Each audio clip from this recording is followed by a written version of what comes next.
Hi, my name is Robert. This video is designed to give you step-by-step detailed instructions on completing the task at hand. Please read the comments in the About section of this video. It has valuable information and updates. My YouTube channel has a disclaimer video that I encourage you to watch. And please like, share, and subscribe. I hope you found what you're looking for. Thank you very much for watching. In this video, I'm going to show you how to do the rear brake pads on the Volvo cars. Man, this is like 240, 740, maybe 760s. All of them have these calipers here. They look like that. They all have the same pads.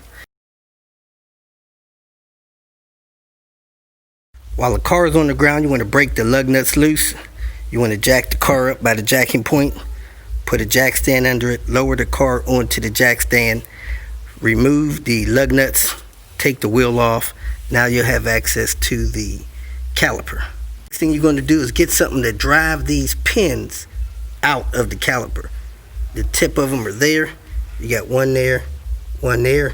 You drive those two pins out with a punch or something, and when you pull them out, this little metal thing will fall down to the ground. Probably best to use a punch, an old flat tip screwdriver. Don't hit the handle too hard. You don't want to bust the handle. Something like this, put on there, tap the end. You want to tap those in as far as you can. Once you got those tapped in as far as you can, they'll be sticking out the back a little bit. Grab them with a needle nose pliers or something. Wire cutters, you can use all kind of stuff to get those to pull the rest of the way out. But pull those out.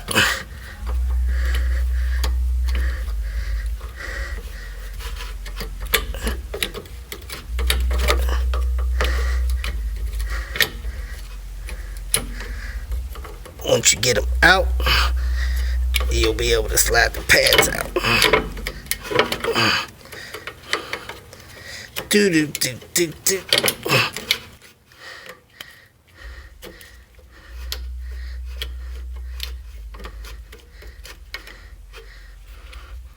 You see how far they're out now? Just pull one of them out.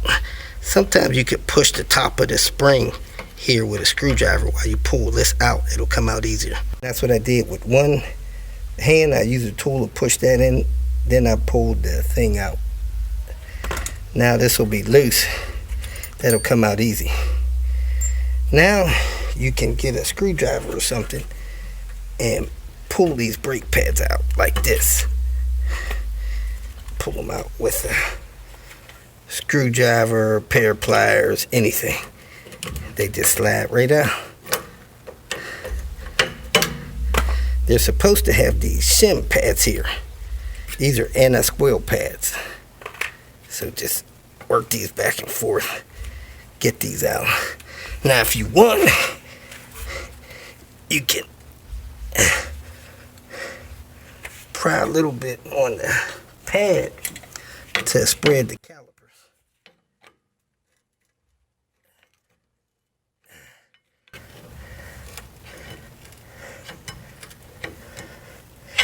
So now the caliper piston, these are two pistons, one on each side.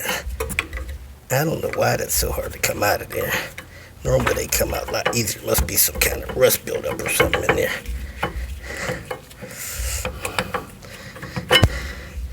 Alright, got one out. I'm going to, don't do that too much because you don't want to warp the rotor. And then get these out.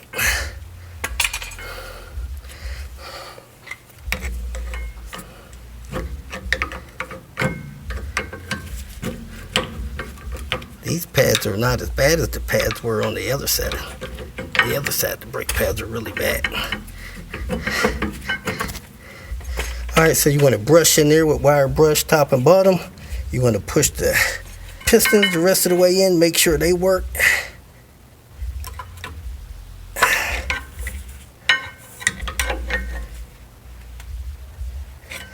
And after you get that cleaned up and brushed out, you lube the shim pad, put it back in, and you lube the back of the brake pads. Lube this area down here where this, you see this rust build up at top and bottom.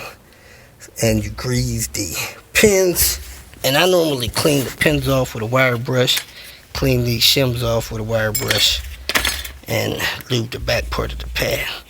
For some reason, these pads are not bad. The other side was gone. Okay, that one's pretty worn out. Alright, so these brake pads were worn out. I don't know what kind of pads these were, but they don't look like Akibonos, because Akibonos have a piece of this material here comes up over the back. I'm gonna brush it off, see if I can tell, but they may be. If you use ceramic pads, you normally don't get any wear on your rotor. This rotor has basically no wear at all. Always try to use ceramic pads. I got that stuff cleaned out. Get ready to spray that side out. Brake parts cleaner. Got the piston pushed back. I got a little bit of lubrication right here. I'm gonna put that there. That's how that goes in there. Rotation. I'm gonna put some lube around here. Then I'm gonna lube up these pins I cleaned and find that spring. Slide those pins in, and got the lubrication there. Got lubrications on the edges. I'm gonna slide this in there. Now this little shim pad absorbs some harmonic vibrations it has. Also the back of this Akibono pad has some kind of rubberized type of thing on there that should do the same. So hopefully these brakes won't squeal. Alright, got the pin just about all the way into the bottom side. I just tapped that side in with a tool, hammer or something. Now I'm going to push this in up here with a screwdriver or something and slide that other pin in there. When I find where I put it, should already be greased up a little bit. So slide that in there, push this up into place. I'm gonna push that in with a screwdriver or something and slide this over into there. Got that one tapped all the way in. Now I gotta tap the bottom one in. Doesn't matter what you tap it in with, just tap it in with something that gets it all the way in.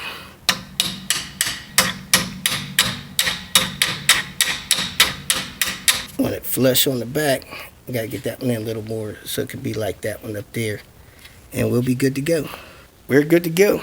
Just need to put the wheel back on, snug the lug nuts in. Remember, this pin here holds the rotor on as well as goes into a slot inside the wheel. Inside the wheel there's a space for that. That's the hole that you use to adjust your parking brake. Put the wheel on, snug the lug nuts down, jack the car up, let the car on the ground, then torque the wheels. I normally do 95 foot-pounds, but I think the proper torque is like 87 foot-pounds for wheel. If you feel that this information was useful, please like it and share it with your social media friends. You can subscribe to my channel so that you will get notifications of future videos that I post. You can follow me on Twitter, and if you need to contact me directly, please visit my website. And if you have any questions, leave them below, and someone or myself will reply to them. Again, thank you very much for watching.